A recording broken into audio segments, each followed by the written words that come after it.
Imagine standing in a place designed to be invisible, 47 kilometers from the nearest city, where thick fog rolls in each morning to swallow the fences, the watchtowers, the very geometry of control itself.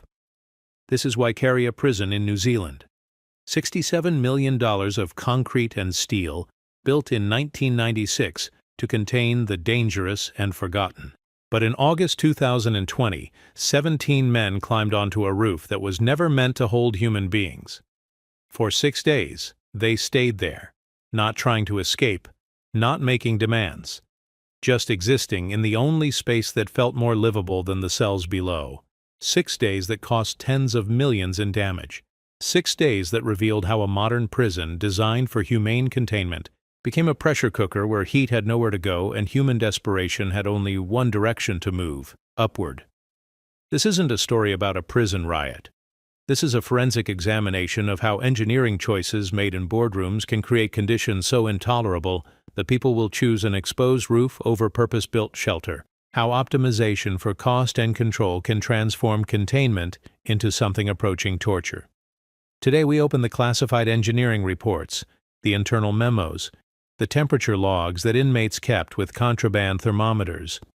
We follow the paper trail from the original blueprints to the final damage assessments, uncovering how a facility built to last decades began failing its most basic human function within years of opening. Join me as we examine what happens when systems designed to control human beings forget that they're still human. When concrete and bureaucracy collide with heat, time, and the limits of what people will endure before they find ways to transcend the spaces designed to contain them. The fog rolls in from the Waikato River at dawn, thick and low, swallowing the fences first, then the watchtowers. Then the geometry of containment itself disappears into gray nothing, leaving only the sound of gravel under boots and the distant hum of fluorescent lights that never sleep. This is where New Zealand chose to build its promise, a promise wrapped in concrete and steel, budgeted in millions, measured in decades of projected quiet. But promises, like fog, have a way of lifting when you least expect them to. The year was 1993 when the first surveyors drove their stakes into this particular piece of earth. Rural Waikato, pastoral, peaceful, the kind of place where the loudest sound should have been cattle lowing in adjacent fields, the kind of place where a modern correctional facility could operate invisibly, efficiently, permanently. Distance was the first form of security they purchased. 47 kilometers southeast of Hamilton, far enough that the city couldn't hear anything, close enough that staff could commute without hardship pay. The mathematics of isolation, calculated to the kilometer. But mathematics doesn't account for weather patterns, or soil composition, or the way heavy clay retains not just moisture, but heat, the way certain kinds of earth hold on to things longer than they should. The land itself had been trying to tell them something. Agricultural records dating back to 1875 documented drainage problems.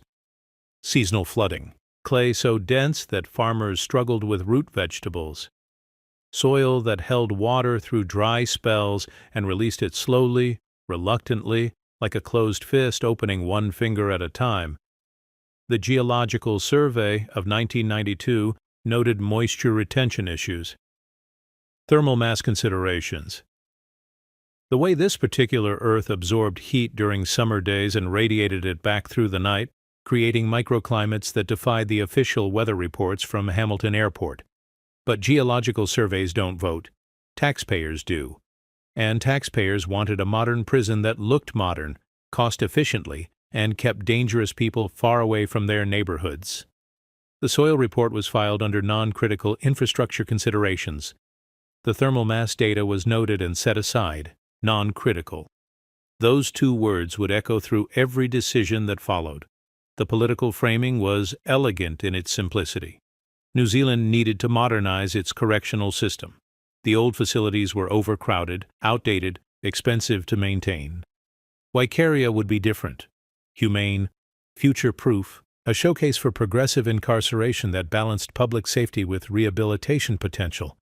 The Minister of Corrections stood before Parliament in October 1993, outlining the vision: state-of-the-art security systems, Comprehensive programming spaces, design standards that met international best practices for prisoner welfare while maintaining absolute perimeter integrity. The budget projections were equally impressive. $67 million in 1993 currency. Adjusted for inflation, that represented nearly $130 million in today's purchasing power. Money that would buy certainty, control. The kind of institutional infrastructure that could operate for decades without requiring major modification or public attention. But budgets, like buildings, are constructed through compromise. The initial architectural specifications included advanced climate control systems, variable airflow management, thermal regulation designed for New Zealand's increasingly unpredictable summers. The engineering consultants recommended redundant ventilation systems, noting that sealed environments required particular attention to air circulation and temperature management. The first budget revision reduced the climate control specifications by 18%. The second revision eliminated the redundant ventilation entirely. The third revision standardized the airflow systems across all housing units, regardless of occupancy density or thermal load requirements. Each compromise saved money. Each compromise made fiscal sense. Each compromise moved the project closer to approval and further from the engineering consultant's original recommendations. The mathematics were clean. Every dollar saved on ventilation could be redirected toward perimeter security. Every simplification of the climate control systems reduced long-term maintenance costs. Every standardization of specifications reduced construction complexity and timeline risk. But every dollar saved was also a cubic foot of air that wouldn't circulate. Every simplified system was a degree of temperature that couldn't be regulated. Every standardized specification was a failure to account for the specific thermal challenges of housing human beings in sealed concrete spaces under the New Zealand sun. The concrete arrived in the summer of 1994, reinforced, fire-rated, poured to tolerances measured in millimeters. The foundation slabs were engineered to support structures that could withstand earthquake, flood, fire, and the persistent pressure of human beings who didn't want to be there. The walls rose in perfect vertical lines, precise angles, controlled sight lines that eliminated blind spots while creating clear fields of fire for security personnel. Every surface was calculated for durability, maintainability, and resistance to modification by inmates with too much time and too few options. The roofing systems were particularly impressive, multi-layered, weather-sealed, designed to shed water efficiently while providing thermal barriers against New Zealand's increasingly extreme weather events. The structural engineering report specified load ratings for wind, snow, seismic activity, and routine maintenance access. The roof load calculations assumed maintenance crews, occasional repair work, equipment installation, standard infrastructure requirements for a large institutional building. The engineers calculated safety margins for temporary occupancy by small teams conducting scheduled work. They did not calculate safety margins for occupation by groups of human beings who had no intention of leaving. The roof was designed as a protective barrier, not as a platform. The load ratings assumed brief visits, not extended habitation. The structural specifications were optimized for weather resistance, not human resistance. But resistance, like pressure, finds the weakest point in any system. And the weakest point in Waikeria's design wasn't in the walls or the fences or the surveillance technology. It was in the assumption that human beings would remain predictably contained within the spaces designated for their containment. The prison opened on schedule in March 1996. Ribbon-cutting ceremony, media tour, political speeches about balancing public safety with humane treatment. The facility was showcased as a model for modern corrections.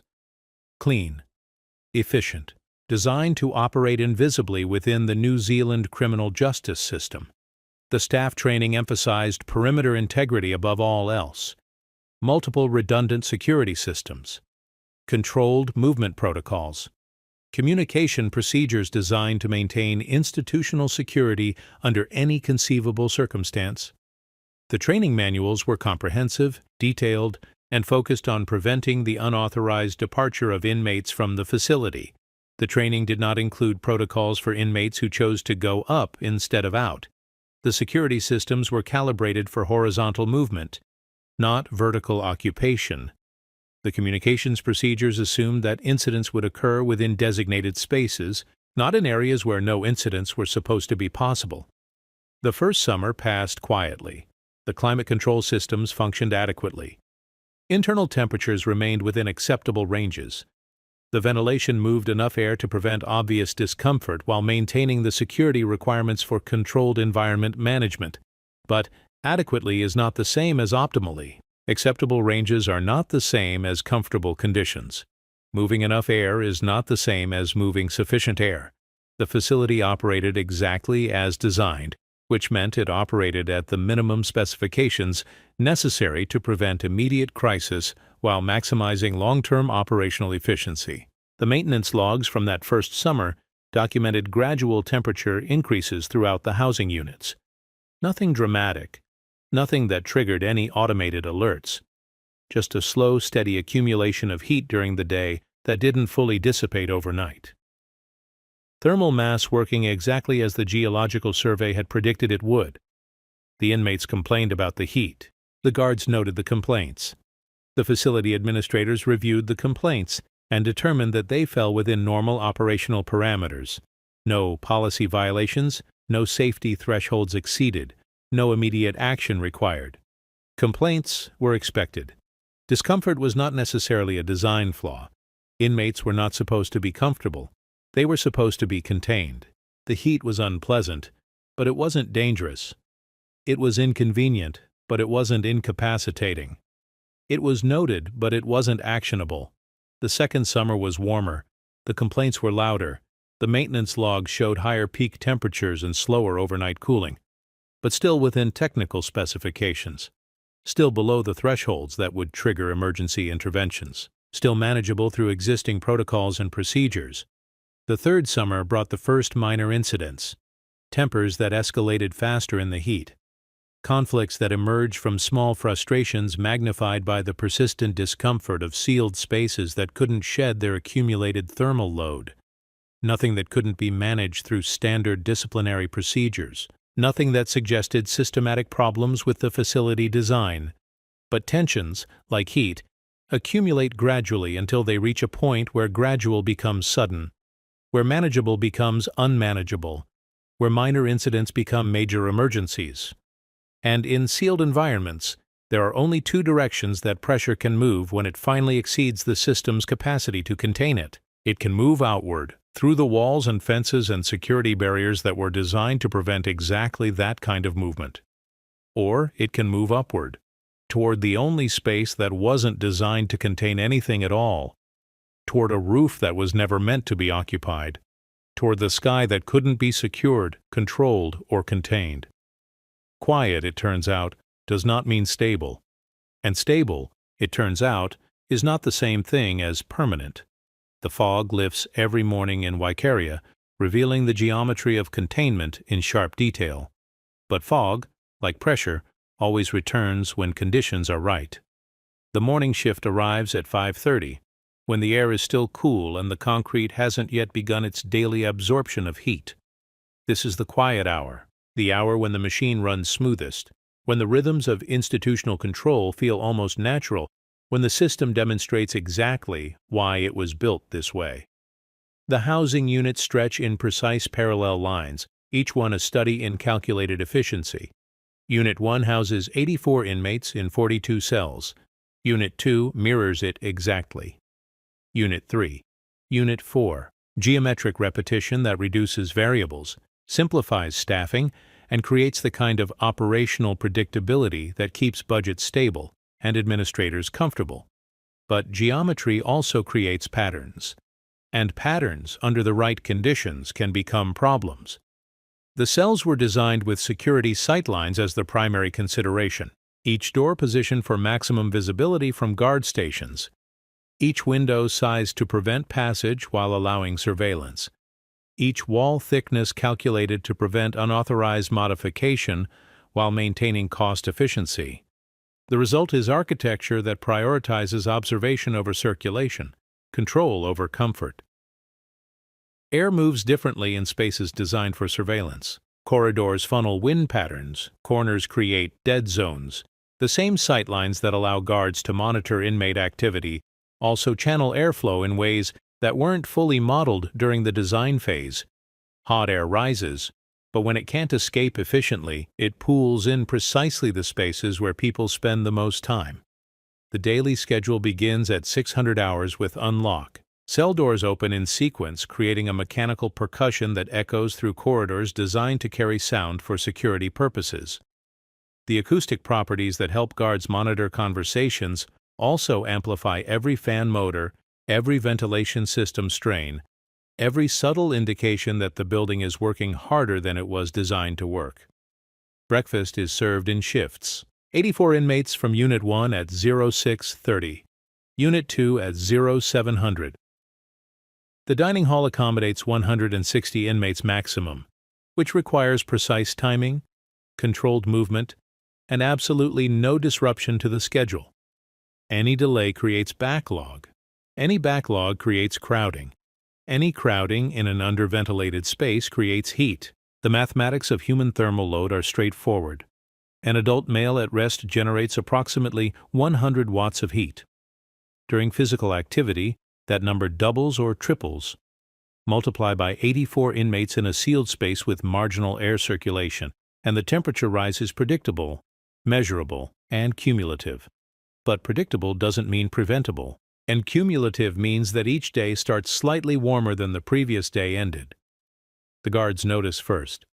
They move through the housing units constantly, monitoring, observing, intervening when necessary. They feel the gradual temperature increases as physical discomfort before it shows up in any official measurements. Uniforms that were comfortable in March become oppressive by December. Equipment that operated smoothly in the first year begins to strain by the third. Sergeant Williams has worked Waikeria since opening day, 27 years in corrections before that, starting at Mount Eden, when overcrowding meant 3 men in cells designed for 1. He understands the rhythms of institutional tension, the way small discomforts compound into larger problems, the way heat doesn't just affect temperature, it affects patience, judgment, and the thin margins of respect that keep confined populations manageable. Williams requests additional fans for Unit 3 in December 1998. The request is approved, but procurement delays push delivery to March 1999. By then, the immediate need has passed, but the fans are installed anyway. 2 oscillating units for a housing space designed for 84 people. The mathematical inadequacy is obvious, but mathematics don't control purchasing decisions. Budgets do. The fans help. Marginally, they move air that was already present rather than bringing in air that was actually cool. They create the sensation of circulation without substantially reducing the ambient temperature.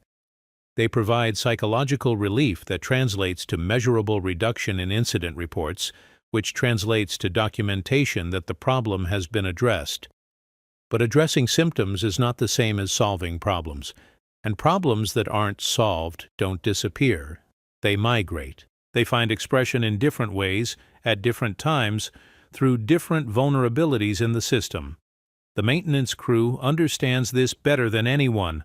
They see the infrastructure daily, intimately, without the filtering lens of administrative priorities or budget constraints. They know which ventilation motors are running above rated capacity, which ductwork is developing stress fractures from thermal expansion, which seals are failing because the temperature differentials exceed design specifications. Chief Maintenance Officer Davis submits quarterly reports documenting the accelerating wear patterns. Ventilation systems designed for 15-year operational life showing significant deterioration after 8 years. Thermal cycling that creates metal fatigue in support structures. Humidity control systems that can't maintain target levels because the thermal load exceeds their design capacity. The reports are technical, detailed, and filed under routine facility maintenance. They don't trigger capital expenditures because they don't document imminent system failures. They document gradual degradation, which is normal, expected, and manageable through increased maintenance frequency rather than system redesign. But gradual degradation means that every summer is slightly worse than the last. Every heat wave pushes the system slightly closer to their operational limits. Every year, the margin between adequate performance and system failure grows slightly smaller. The inmates understand this most clearly of all. They live within the spaces where the heat accumulates. They sleep in cells where the concrete radiates stored thermal energy through the night. They experience the daily cycle of temperature rise and insufficient cooling as a physical reality that shapes every aspect of their existence. Thomas Harenga has served 6 years at Waikeria. Aggravated robbery, scheduled for release in 14 months. He keeps a personal log of cell temperatures, measured with a thermometer purchased through the commissary for $8.50. His records show internal temperatures reaching 34 degrees Celsius during the January 2000 heat wave, with overnight lows that never dropped below 28 degrees. 34 degrees doesn't sound extreme to people who experience it briefly, with the option to move to cooler spaces. But 34 degrees in a sealed cell with minimal air circulation becomes something different entirely. It becomes a presence, a weight, a constant physical stress that affects sleep, concentration, and emotional regulation in ways that compound over days and weeks of continuous exposure. Harenga's temperature logs become informal currency among the inmates, information that helps people understand when tension is likely to rise, when conflicts are more probable, when the margin for minor mistakes shrinks to nothing. The data becomes a survival tool in an environment where understanding patterns can mean the difference between safety and escalation. But understanding patterns and controlling them are different things entirely. The inmates can predict when the heat will be worst, but they can't change the fundamental reality that they're confined in spaces that weren't designed for the thermal loads they're experiencing. They can prepare for discomfort, but they can't escape it. The fire suppression systems add another layer of complexity to the thermal management challenge. The sprinkler heads and smoke detection equipment were calibrated for specific temperature and particulate thresholds. Too sensitive, and false alarms disrupt operations. Too insensitive and real emergencies aren't detected quickly enough. The calibration assumes normal thermal baselines, ambient temperatures within design specifications, heat sources that conform to predicted patterns. But when ambient temperatures routinely exceed design specifications, and when heat sources include human thermal load in overcrowded spaces, the calibration becomes a compromise between false positives and delayed response. Deputy Warden Patricia Morrison reviews the monthly incident reports with growing concern. Heat-related conflicts are up 18% over the previous year. Medical calls for heat exhaustion have doubled. Maintenance requests for cooling-related issues have tripled. The patterns are clear, but the solutions aren't. Morrison requests a comprehensive facilities assessment in March 2000. The engineering consultants spend 3 weeks measuring airflow, temperature gradients, and thermal load distribution throughout the prison complex. Their report documents exactly what everyone already knows. The facility is operating at the margins of its environmental design specifications. The consultants recommend ventilation system upgrades estimated at $2.7 million. Enhanced climate control systems estimated at $4.1 million. Structural modifications to improve air circulation estimated at $6.3 million.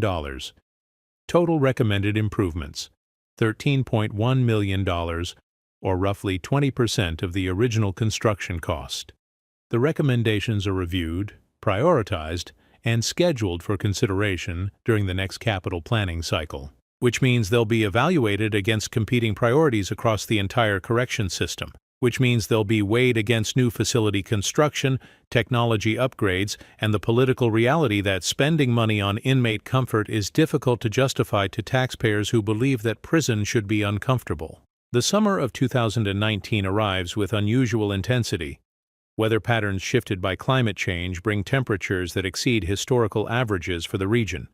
The meteorological data shows Waikeria experiencing 15 consecutive days above 30 degrees Celsius, compared to the historical average of 8 such days per summer. 15 consecutive days means that the concrete thermal mass never fully discharges its accumulated heat. The building becomes a battery, storing solar energy during the day and releasing it slowly through the night. but never cooling completely before the next day's thermal load begins accumulating. Internal temperature measurements during this heat wave show readings that approach the upper limits of human tolerance for extended exposure.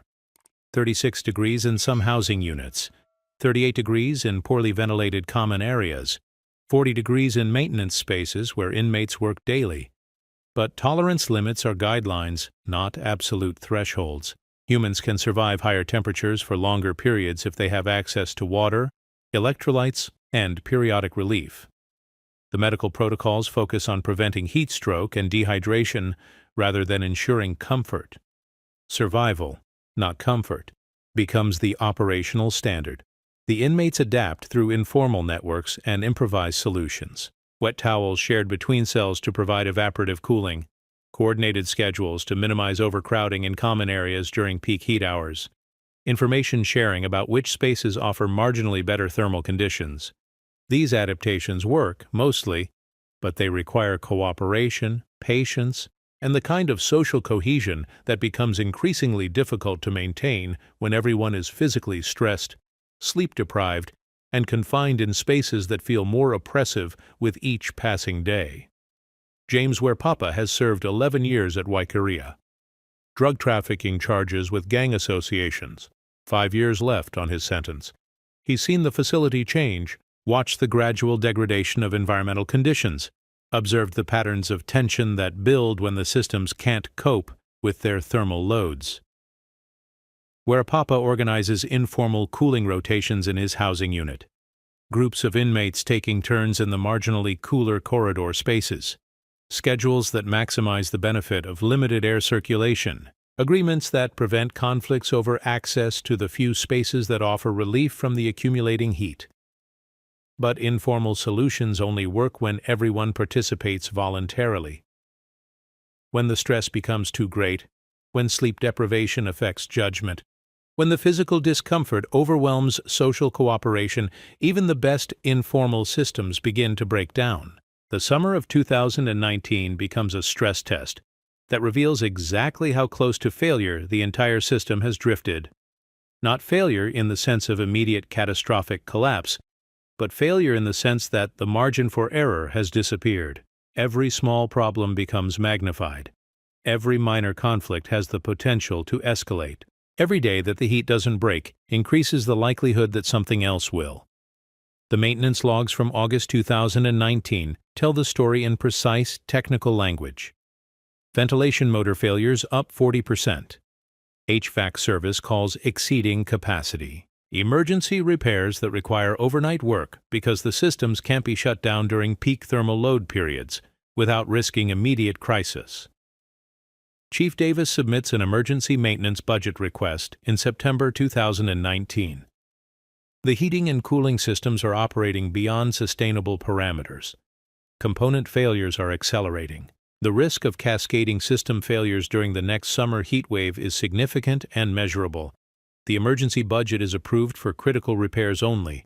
Motors that have actually failed will be replaced. Ductwork that has actually collapsed will be rebuilt. But upgrades, improvements, and preventive modifications remain scheduled for the next capital planning cycle. Critical repairs address immediate failures but don't improve overall system capacity. The facility enters the summer of 2020 with infrastructure that's barely adequate for normal operations and completely inadequate for the extreme weather events that climate change makes increasingly common. But inadequate doesn't trigger emergency funding. Only actual failure does. An actual failure, when it comes to thermal management systems in confined populations, doesn't announce itself with gradual warnings. It arrives suddenly when the accumulated stress exceeds the system's ability to contain it. The weather forecast for August 2020 shows another extended heat wave approaching. Temperatures projected to exceed historical averages. Humidity levels that will stress the already marginal cooling systems. Conditions that will push every component of the facility's thermal management infrastructure beyond its sustainable operational limits. But weather forecasts, like engineering reports, don't control operational decisions. Budgets do, and budgets, like concrete, take a long time to change once they've been set. The heat arrives on schedule, predictable and relentless. The alarms begin at 14:37 on August 23, 2020. Not the sharp mechanical shriek of immediate crisis, but the steady electronic pulse that indicates smoke detection in Housing Unit 3. Standard protocol. Routine response. The kind of alarm that sounds several times each month for burnt food, steam from showers, or someone smoking in a cell where smoking isn't permitted. Sergeant Williams responds within 90 seconds, following procedures drilled into muscle memory through 27 years of corrections work. Check the source. Assess the threat level. Document the incident. 99% of smoke alarms resolve with minimal intervention. Confiscated contraband. Verbal warnings. Paperwork that disappears into files that no one reads. But the smoke isn't dissipating. It's accumulating. The ventilation systems that struggle to move hot air are even less effective with particulate matter. Smoke rises through the same pathways that trap heat, finding the same dead zones, pooling in the same spaces where air circulation was always marginal. What should have been a minor incident becomes something else entirely because the building can't breathe properly. Williams radios for backup and initiates partial lockdown procedures for Housing Unit 3. Standard response for smoke incidents that exceed immediate resolution. Lock down the affected area. Ventilate the space. Investigate the source. Restore normal operations once the air clears. But the air doesn't clear. The smoke thickens. The fire suppression systems activate at 14:41, flooding Housing Unit 3 with water and chemical suppressants. The automated response works exactly as designed, extinguishing the original fire source within minutes. But automated systems don't account for human behavior under stress.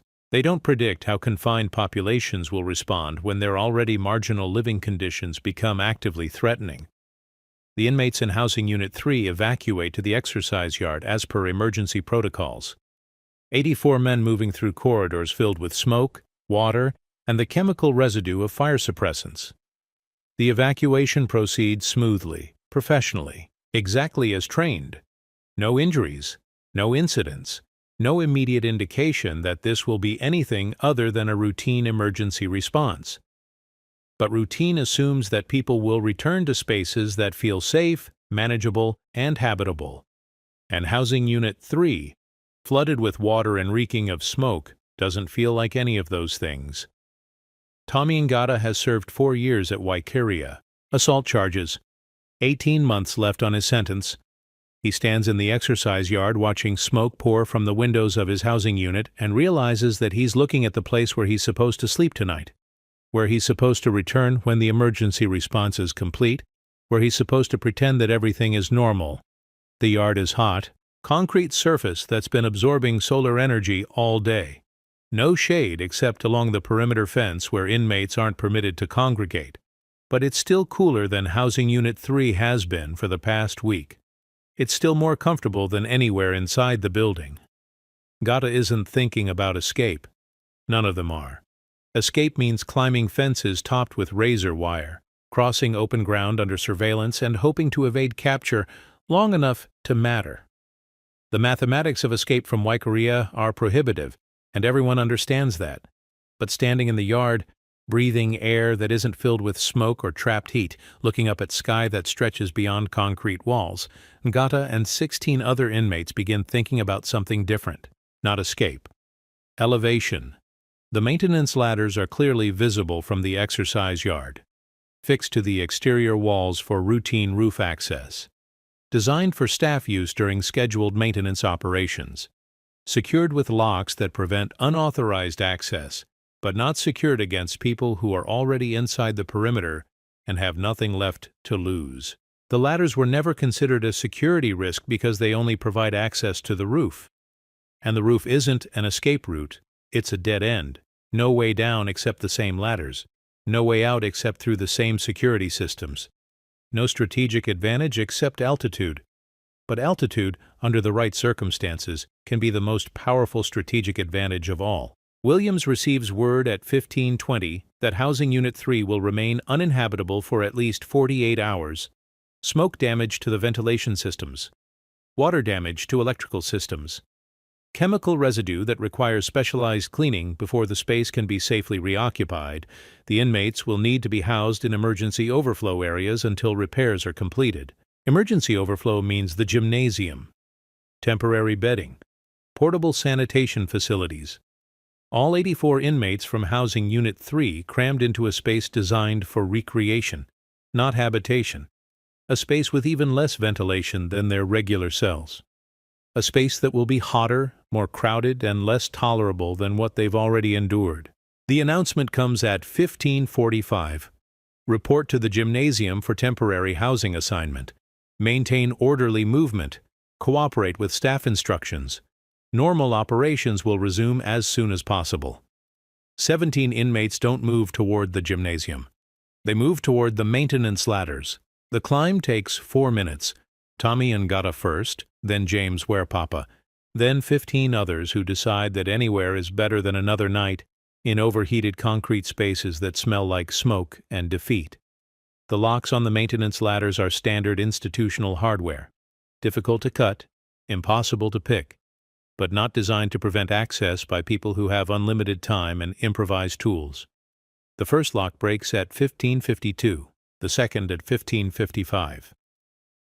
By 1600 hours, 17 inmates are standing on a roof that was never designed for human occupation, looking down at a prison that was never designed to contain people who chose to go up instead of out.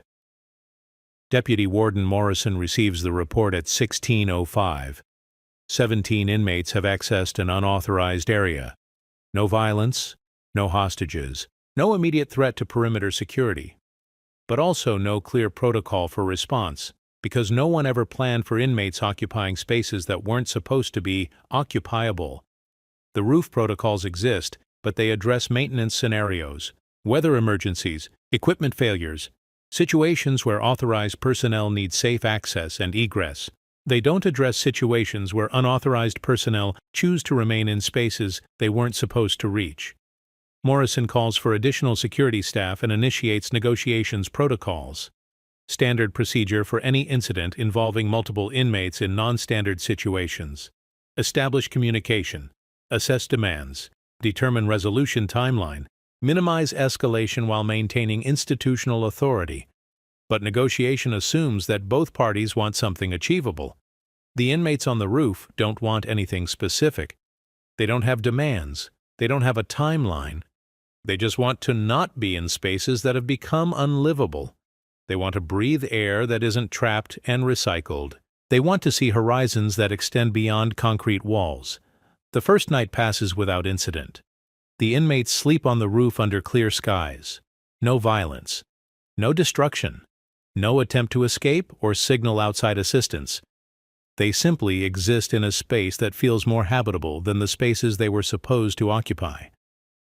But existing in unauthorized spaces becomes resistance. And resistance, even passive resistance, challenges the fundamental premise of institutional control.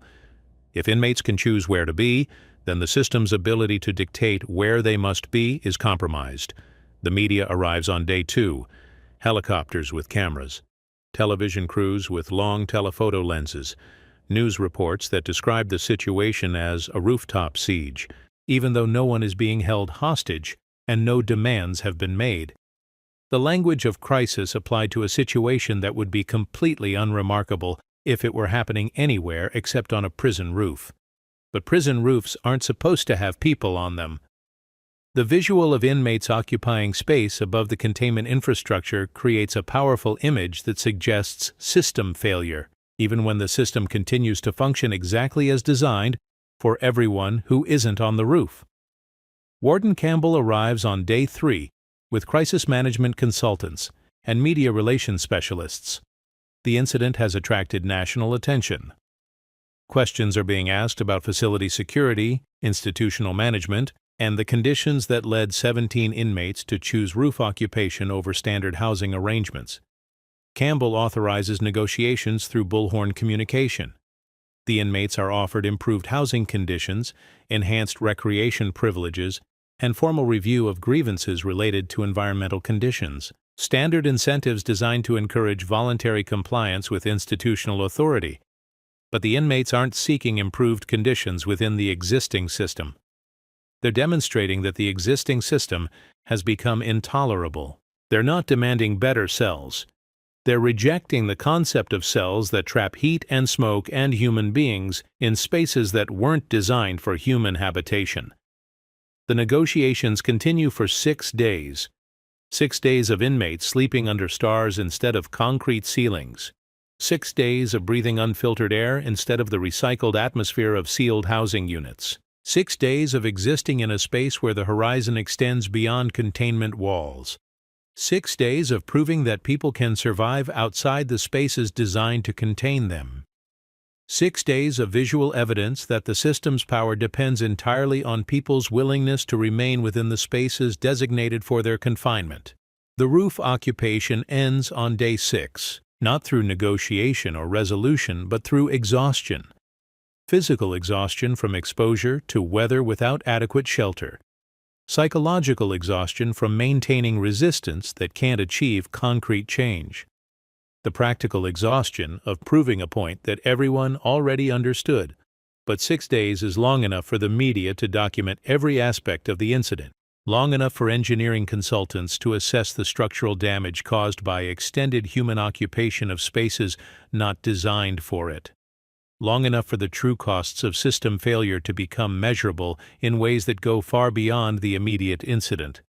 The descent happens quietly, no dramatic confrontation, no violent suppression. Just 17 men climbing down the same ladders they climbed up, returning to a system that hasn't changed except for becoming more expensive to maintain. Williams processes each inmate back into custody with standard documentation. No additional charges filed, no enhanced security measures imposed, no acknowledgement that anything significant has occurred beyond a temporary disruption of normal operations. But normal operations now include the knowledge that 17 people chose 6 days on an exposed roof over the housing conditions that the system considers adequate. Normal operations now include the visual documentation of inmates occupying space above the containment infrastructure. Normal operations now include questions about how a modern correctional facility reached the point where roof occupation became a preferable alternative to standard housing. The incident reports describe the event in neutral administrative language: unauthorized area access, peaceful resolution through negotiation, no injuries to inmates or staff, property damage limited to minor roof surface wear and ladder hardware replacement, total direct costs estimated at $4,300. But the indirect costs are harder to calculate.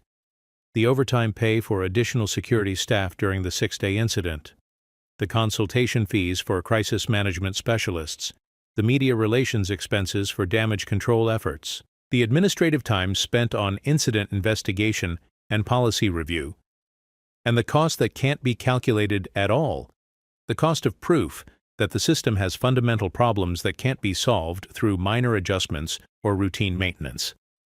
The cost of demonstration that people will choose exposure and uncertainty over confinement in spaces that have become intolerable. Housing Unit 3 reopens 3 weeks later with upgraded ventilation systems and enhanced fire suppression equipment. The emergency repairs cost $67,000, funded through the critical maintenance budget that was approved after the incident demonstrated the consequences of deferred infrastructure investment. But $67,000 addresses the immediate damage without solving the underlying problem. The other housing units still operate with marginal thermal management.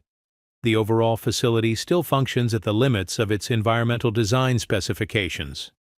The fundamental tension between containment and habitability remains unresolved. The roof still exists. The maintenance ladders are still there, now with upgraded locks and additional security measures.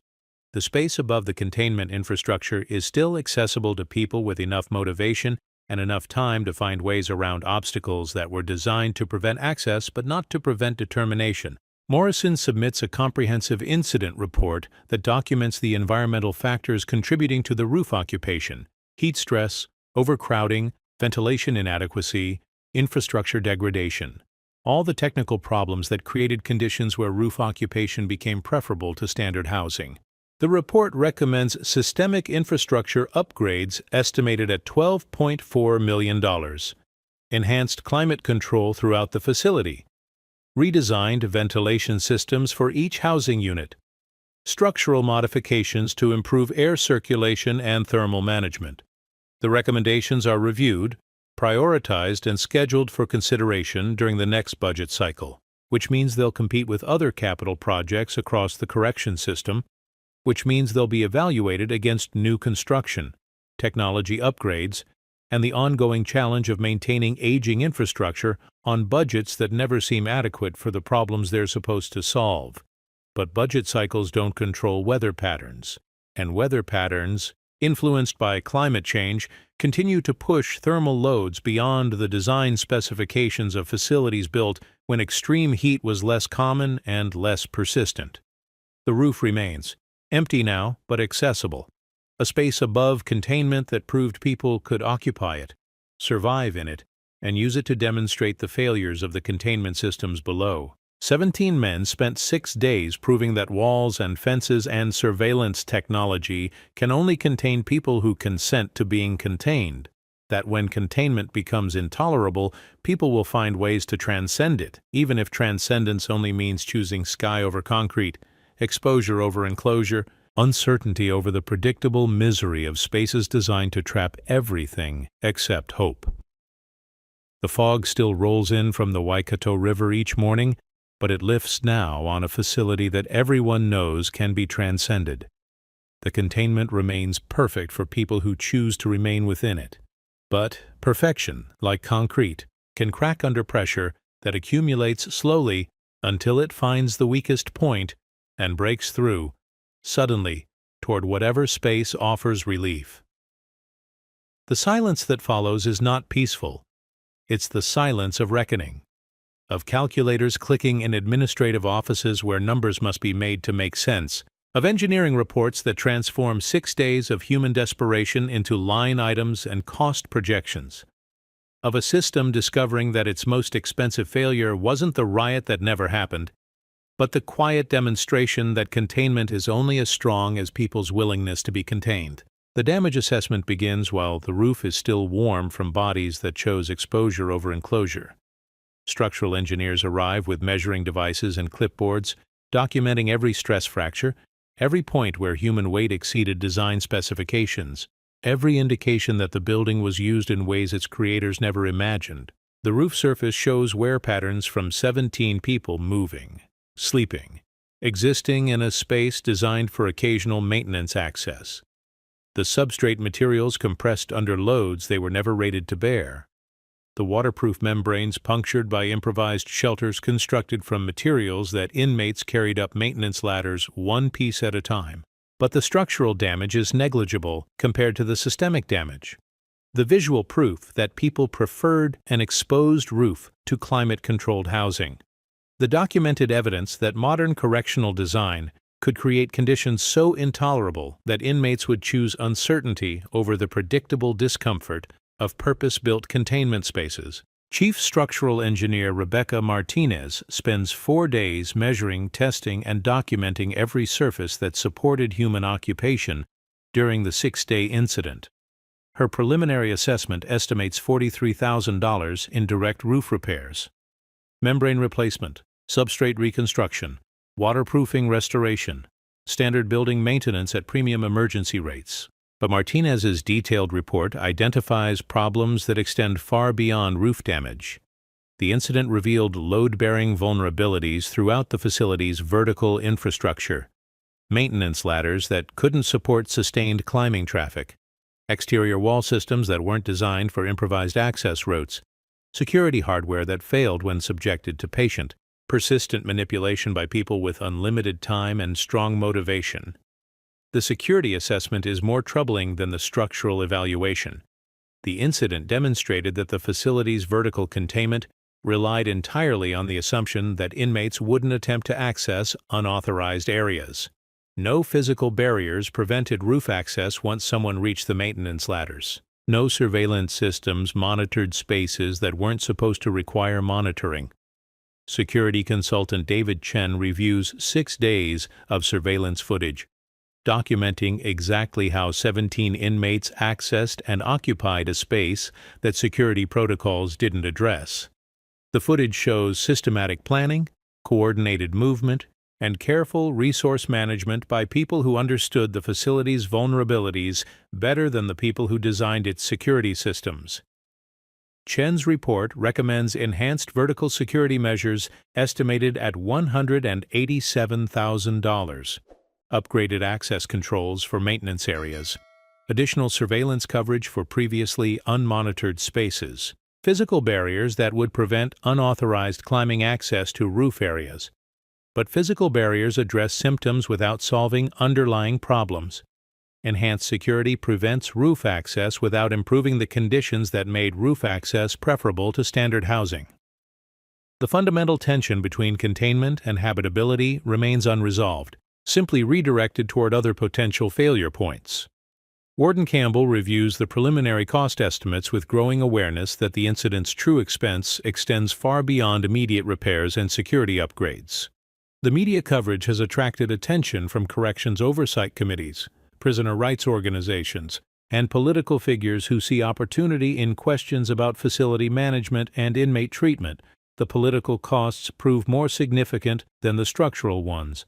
Parliamentary questions about conditions at Waikeria, formal inquiries into the environmental standards for correctional facilities, media investigations comparing New Zealand's institutional climate control with international best practices, public scrutiny of spending priorities that funded perimeter security while deferring environmental infrastructure maintenance.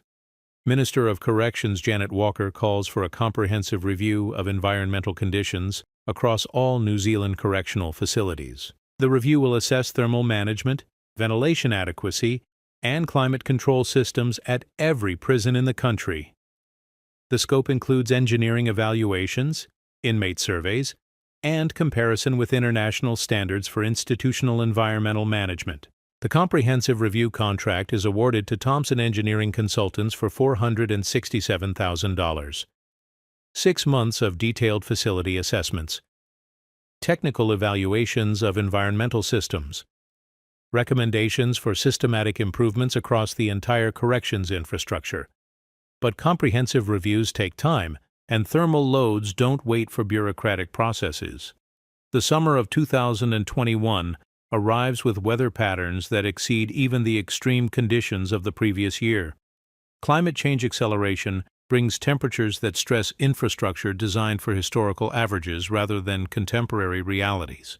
Waikeria enters its second post-incident summer with upgraded roof security and unresolved environmental problems. The maintenance ladders now require electronic access controls. The roof areas include motion detection systems. The vertical containment has been enhanced to prevent repetition of unauthorized access incidents. But enhancement of vertical security doesn't enhance thermal management. The housing units still operate with ventilation systems designed for different climate conditions. The concrete thermal mass still accumulates heat during the day and radiates it through the night. The fundamental problems that made roof occupation preferable to standard housing remain fundamentally unchanged. Inmate Thomas Harenga continues his temperature documentation, now with additional thermometers and more systematic data collection. His logs show internal temperatures in Housing Unit 2 reaching 37 degrees Celsius during the February heatwave, 3 degrees higher than the temperatures that preceded the roof incident. Harenga's data becomes part of an informal monitoring network among inmates who understand that documentation provides protection against claims that environmental conditions are acceptable. Temperature readings, documented complaints, medical incidents related to heat stress, all carefully recorded by people who know that administrative memory is selective and that evidence matters when conditions become intolerable. The informal monitoring reveals patterns that official assessments miss. Microclimate variations between housing units, thermal load differences based on occupancy density, time-of-day temperature fluctuations that affect sleep quality, emotional regulation, and the thin margins of tolerance that separate manageable discomfort from crisis-level stress. But informal documentation doesn't trigger policy changes. Official assessments do.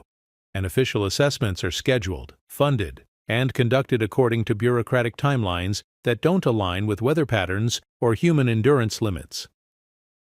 Thompson Engineering's preliminary findings arrive in March 2021, 9 months after the roof incident and 3 months into another extreme summer. The technical evaluation confirms what everyone already knew. Waikeria's environmental systems operate at the margins of adequacy and beyond the limits of comfort. The engineering assessment documents thermal loads that exceed design specifications in 7 of 9 housing units. Ventilation inadequacy that prevents effective temperature regulation during peak thermal periods. Infrastructure degradation that reduces system efficiency below minimum operational standards. The recommended solutions require capital expenditures that exceed the facility's annual operating budget. Comprehensive HVAC upgrades estimated at $8.7 million. Structural modifications for enhanced air circulation estimated at $3.2 million. Emergency cooling systems for extreme weather events estimated at $1.9 million. Total recommended improvements, $13.8 million, representing 21% of the prison's original construction cost and approximately twice the annual operating budget for the entire facility. But comprehensive solutions compete with immediate needs across the entire correction system.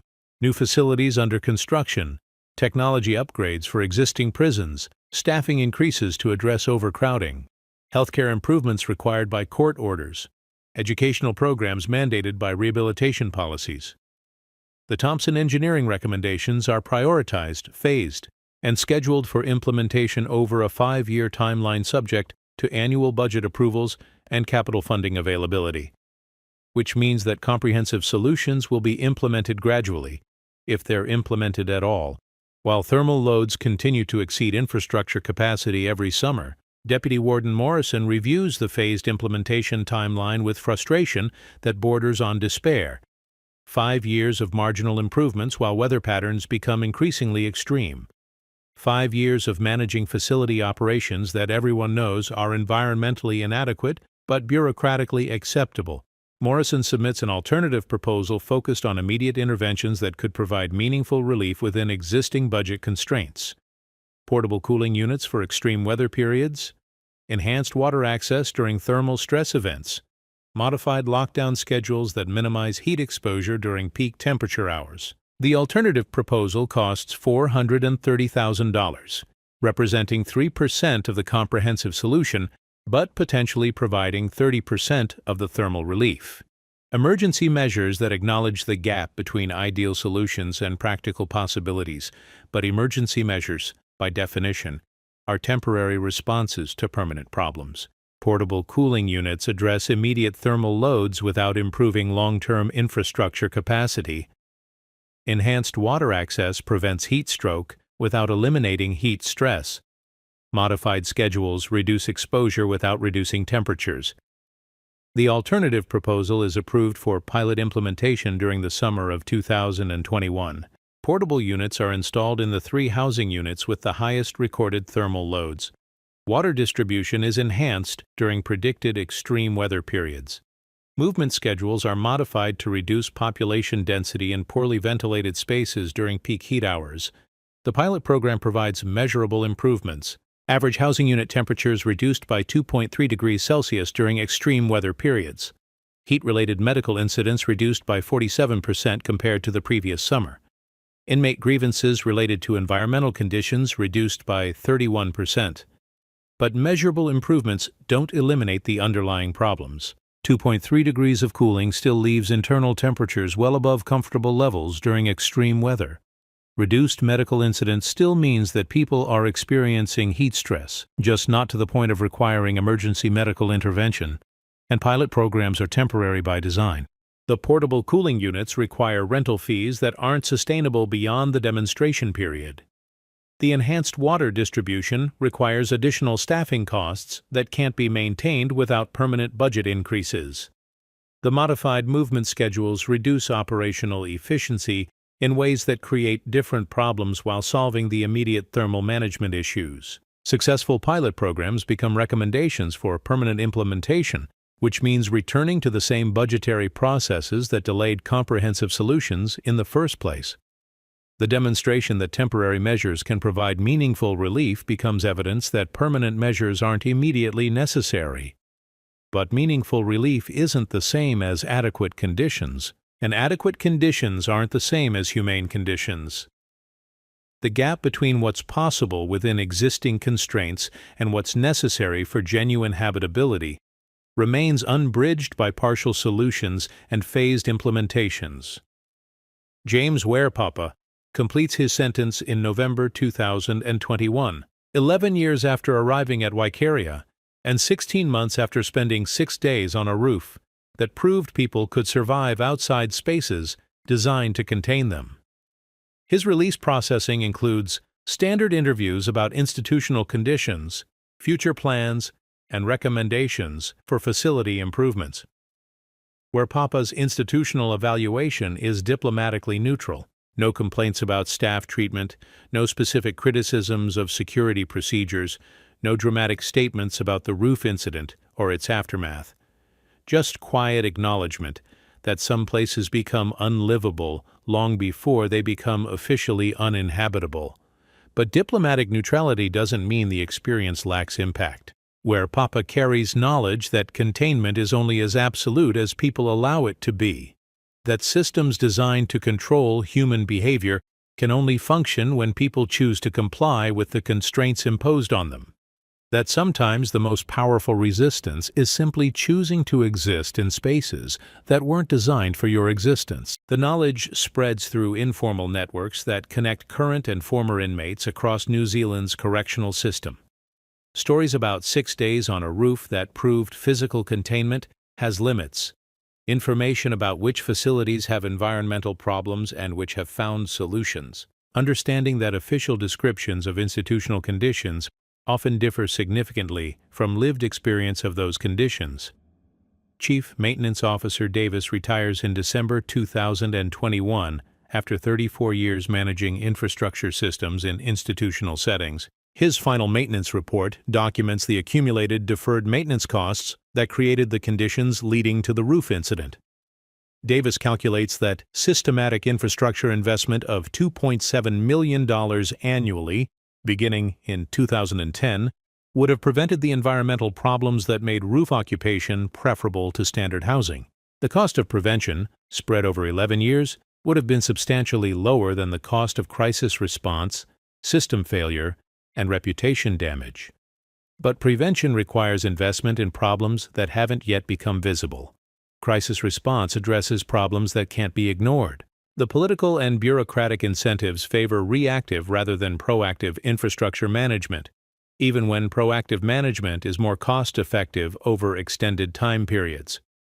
Davis's replacement, engineer Patricia Kellerman, inherits infrastructure systems that everyone knows are inadequate but no one has fully committed to fixing. Her initial assessment confirms that the facility continues to operate at the margins of environmental adequacy while weather patterns become increasingly extreme. Kellerman's maintenance projections show infrastructure degradation accelerating as thermal cycling stress exceeds design specifications with increasing frequency. The gap between system capacity and thermal loads grows wider each year, making system failures more likely and more expensive when they occur. But projections don't control budgets. Crisis events do. And crisis events, by definition, can't be predicted with sufficient precision to enable preventive budget allocation. The system waits for failures that everyone knows are coming, but can't prevent within existing resource constraints. The roof remains. Enhanced security systems prevent unauthorized access, but the space itself continues to exist as a reminder that people found it preferable to purpose-built housing. The structural repairs have been completed. The waterproofing has been restored. The load-bearing capacity has been verified for its intended maintenance functions. But the roof also exists as proof that vertical containment depends entirely on people choosing not to test its limits. That enhanced security measures can prevent access, but can't eliminate the fundamental problems that made access attractive. That physical barriers address symptoms without solving the underlying conditions that create the symptoms. The fog still rolls in each morning, revealing the geometry of containment in sharp detail. But the geometry now includes enhanced security measures, upgraded access controls, and surveillance systems monitoring spaces that were never supposed to require monitoring. The fog lifts on a facility that has become more secure but not more habitable. Containment has been enhanced. Habitability remains deferred to future budget cycles, subject to capital funding availability and competing priorities across a correction system that struggles to maintain aging infrastructure while managing increasing populations in facilities designed for different climate conditions and smaller numbers of people. The silence that follows is not the silence of resolution. It's the silence of problems postponed, solutions deferred, and pressure that continues to accumulate in sealed systems that can only contain it for so long before it finds new ways to express itself.